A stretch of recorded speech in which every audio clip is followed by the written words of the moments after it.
This is Solicited Advice number 10. Can you believe we made it to 10? And we're going to keep going until we get to 25 or 50. Well, okay, if my producer, he's looking at me right now. No? Okay, maybe 11. So anyway, here we go. How about 12? Can we do 12? All right. Well, if you don't see Solicited Advice 13, you know why. So let's get started.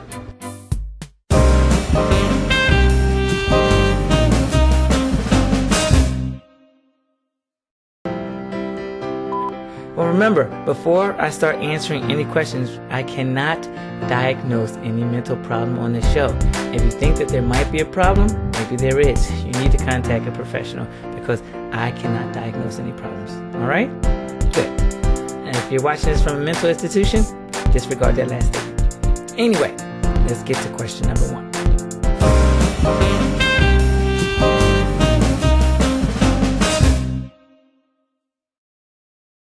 Okay, for spring semester, I met this hot girl. Okay, this person's young. Like the conceited type, so you know we really got along. And now we're like really cool friends. And like, she's getting kind of like weird. She treats me like if I was her boyfriend. So like, what do I do? And what do you like think this is? Please answer.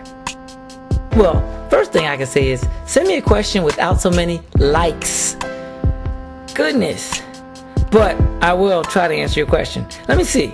She treats you like you were her boyfriend. Well, what does she do? Before I can answer, I need to know things that she does that make you feel like you're her boyfriend. I mean, does she make you pay for all the food when you go out?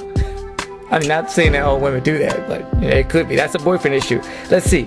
Does she ever get jealous? Does she get jealous when you talk to other women? Are you more than friends but less than lovers? Or is it such a murky line, like a shade of gray? Oh, look at that. I said like too. Look at me. I'm turning into you. Let's see. For the moment, it seems harmless, but if you really want to find out how she feels, why don't you try some risque behavior? For example, move in for the kiss when she's not expecting it. If she moves her head, just friends. Yeah, just friends. If she doesn't move her head, then maybe more than friends. But you really actually just need to sit down and talk to her.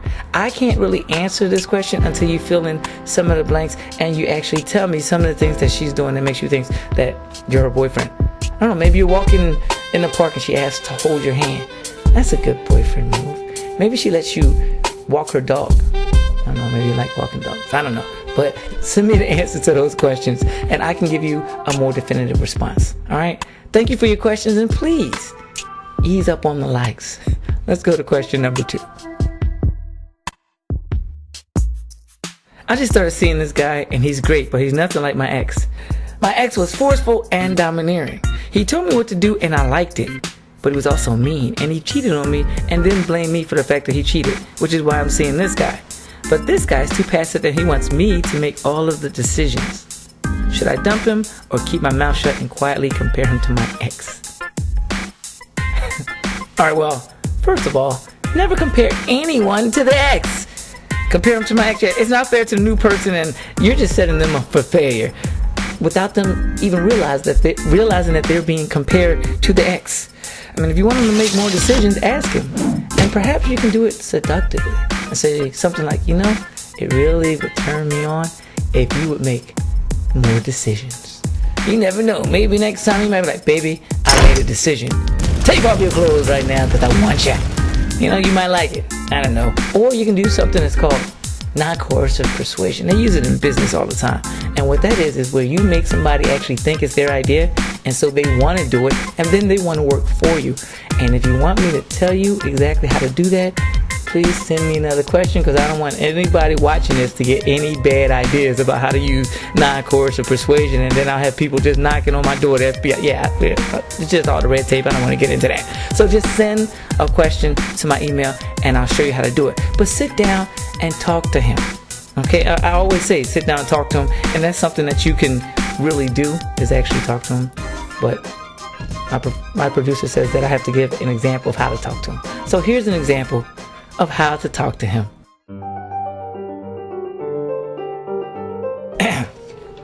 Here we are. I'm you. Baby, your decision making sucks. Okay, I'm sorry. Disregard that.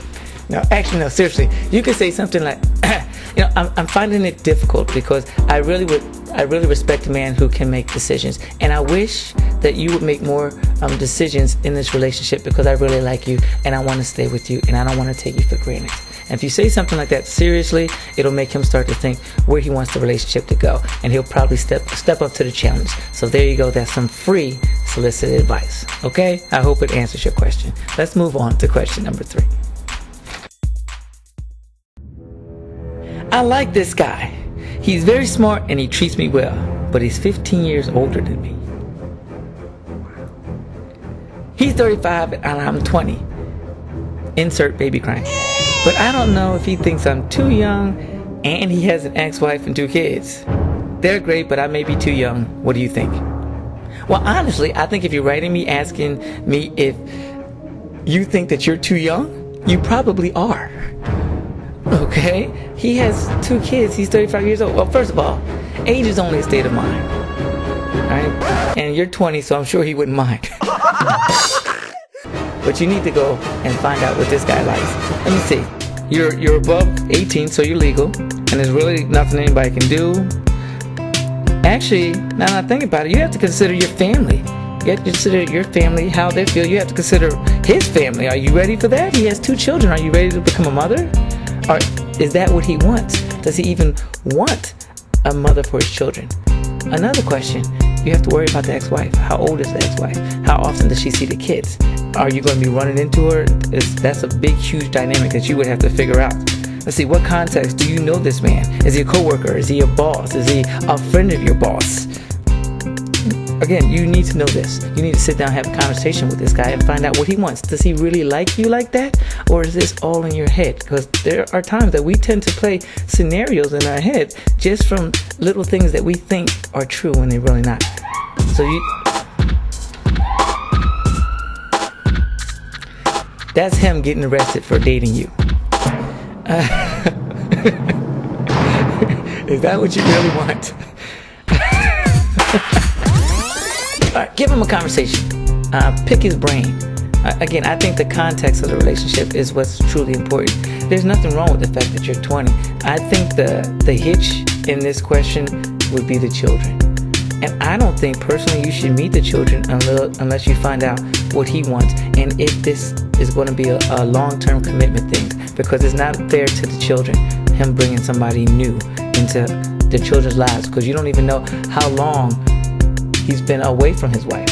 So yeah, you need to think about these things before you really try to talk to this guy and get into a relationship. And actually keep me posted, because I'm very curious. I would like to know how this thing works out. Let me know in 15 years when you reach your sexual prime and he's in a wheelchair. Anyway,